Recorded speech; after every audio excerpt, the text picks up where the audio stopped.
జీవితం చేజారనీకు. Apple company సృష్టికర్త, ప్రపంచ మేధావుల్లో ఒకరైన స్టీవ్ జాబ్స్ ఆస్పత్రిలో తన ఆఖరి రోజుల్లో డైరీలో రాసుకున్న మాటలు. వ్యాపార జగత్తులో శిఖరాన్ని చేరాను నేను. విజయానికి ప్రతీకగా నిలిచాను.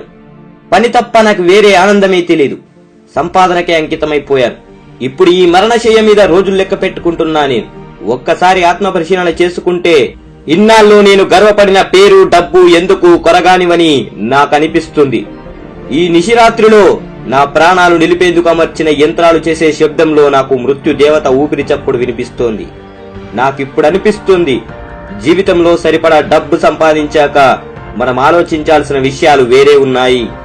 కలలు, అనుబంధాలు, చిన్నపాటి కలలు, కోరికలు, సేవ, ఇలా డబ్బు కవతల చాలా ప్రపంచం ఉంది. కానీ డబ్బు వెనుక పెట్టే పరుగు మనిషిని మరమనిషిలా మార్చేస్తుంది. అందుకు నేనే ఉదాహరణ.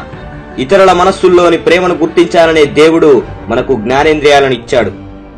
కానీ డబ్బుకు మాత్రం విలువనిచ్చే కాల్పానిక జగత్తును మనం సృష్టించుకున్నాం. నేను సంపాదించిన డబ్బు ఈ క్షణం నాకు తోడుగా లేదు.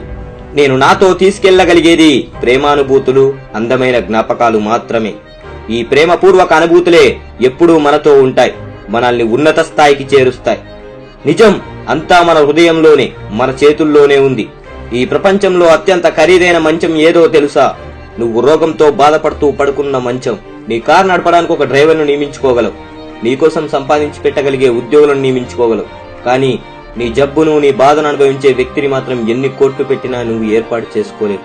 నువ్వు దేన్ని కోల్పోయినా తిరిగి పొందవచ్చు, కానీ చేజారిన జీవితాన్ని మాత్రం తిరిగి పొందలేవు. జీవితంలో ఈ రోజు మనం ఎంత గొప్ప స్థితిలో ఉన్నా కథ ముగిసే రోజు, తెరపడే రోజు ఒకటి వస్తుంది. అప్పుడు ఎంత ఆరాటపడినా కాలం వెనక్కి వెళ్ళదు. అందుకే కాస్త ముందే కళ్ళు తెరువు.